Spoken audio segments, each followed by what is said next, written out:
Hi guys, welcome back to RevZolutions. Today we're going to be installing the NEXTBASE 322 GW Dash Cam, but we're going to be doing it with this hardwire kit to keep it nice and tidy in the windscreen and the dashboard area.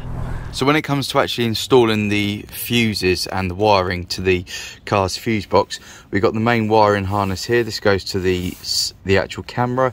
This goes into the fuse box. These parts are for different size fuses on your fuse box. You've got the smaller one here and the larger one.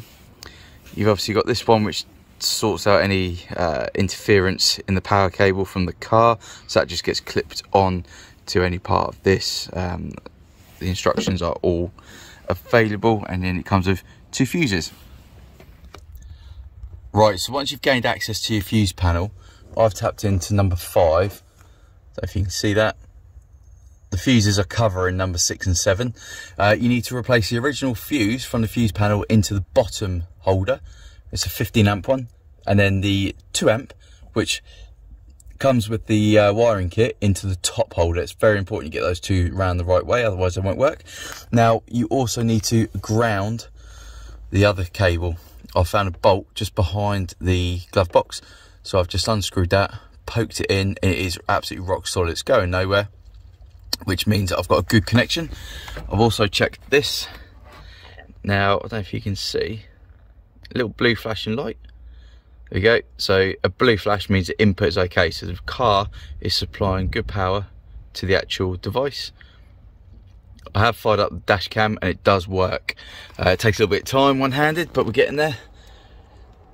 So now what I need to do is wire it up to the windscreen.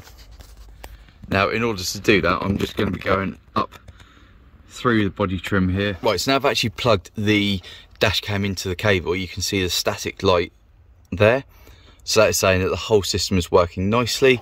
I've routed the cable, you can just about see it there. I've routed it all the way up through here and into the top here. I just need to tidy this little bit away, but that tiny little bit there is not really an issue. Okay, so next thing I need to do is put the phone down so I can use my left hand and get everything all tidied up behind the dashboard again. It is so difficult doing it one-handed. Now the cable is completely hidden away, you can't see it anywhere.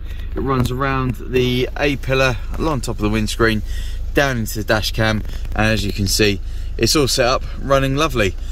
Thank you for watching RevZolutions. Until next time, drive safe, ride safe, and we'll see you soon.